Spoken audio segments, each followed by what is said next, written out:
BNP মহাসচিব মির্জা ফখরুল ইসলাম আলমগীর বলেছেন, অন্তর্বর্তী সরকারের কোনো উপদেষ্টার নিরপেক্ষতা নিয়ে জনগণের প্রশ্ন আছে। আমরা এটা শুনতে চাই না, বাংলাদেশের মানুষ এটা শুনতে চায় না। বাংলাদেশের মানুষ নিরপেক্ষ নির্বাচন দেখতে চায়। গাজীপুরের কাপাসিয়া পাইলট সরকারি বালক উচ্চ বিদ্যালয় মাঠে আয়োজিত এক স্মরণ সভায় শনিবার বিকেলে তিনি এসব কথা বলেন।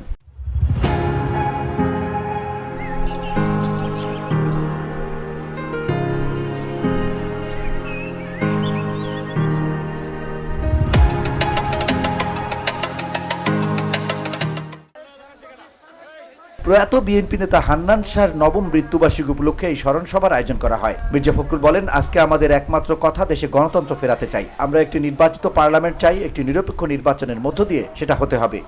আমাদের দাবিটা একটাই যে আমরা 15 বছর লড়াই করেছি শুধু এই গণতন্ত্রে ফিরে যাওয়ার জন্য। দেশের মালিক জনগণ, সেই জনগণের ক্ষমতা জনগণকে ফিরিয়ে দেওয়ার জন্য। বন্ধুগণ, তার জন্য আমরা ত্যাগ স্বীকার কম করিনি। আমাদের নেত্রী দেশের বেগম খালেদা জিয়া 6 বছর কারাগারের অঞ্চলে থেকে। বিএনপি মহাসচিব বলেন, প্রফেসর ইউনূস নিঃসন্দেহে একজন ভালো মানুষ। তিনি নোবেল পুরস্কার পেয়েছেন। সারা পৃথিবীর নেতারা তাকে সম্মান করেন। আমরা সেই জন্যই তাকে দায়িত্ব দিয়েছি। তিনি সম্পূর্ণ নিরপেক্ষ থেকে একটা নিরপেক্ষ ও গ্রহণযোগ্য নির্বাচন করবেন। সেই নির্বাচনে আমরা একটা পার্লামেন্ট ও একটা নতুন সরকার পাবো।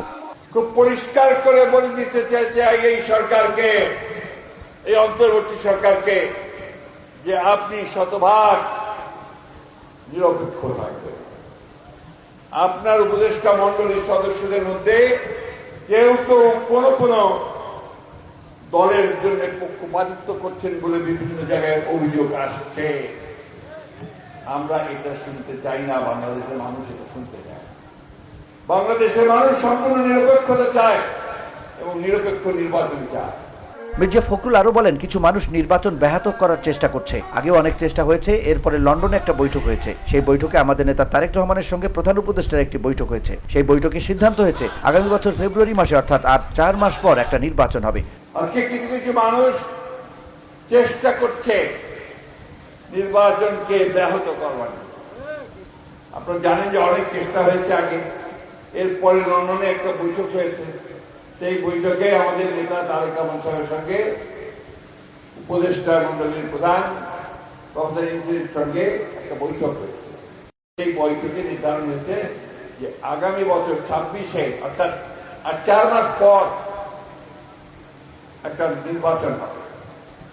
নির্বাচন হবে শুনে দেশের মানুষ আশ্বস্ত হয়েছে যে এই নির্বাচনের মাধ্যমে তারা একটা গণতান্ত্রিক পার্লামেন্ট পাবে, সরকার পাবে এবং জনপ্রতিনিধি পাবে।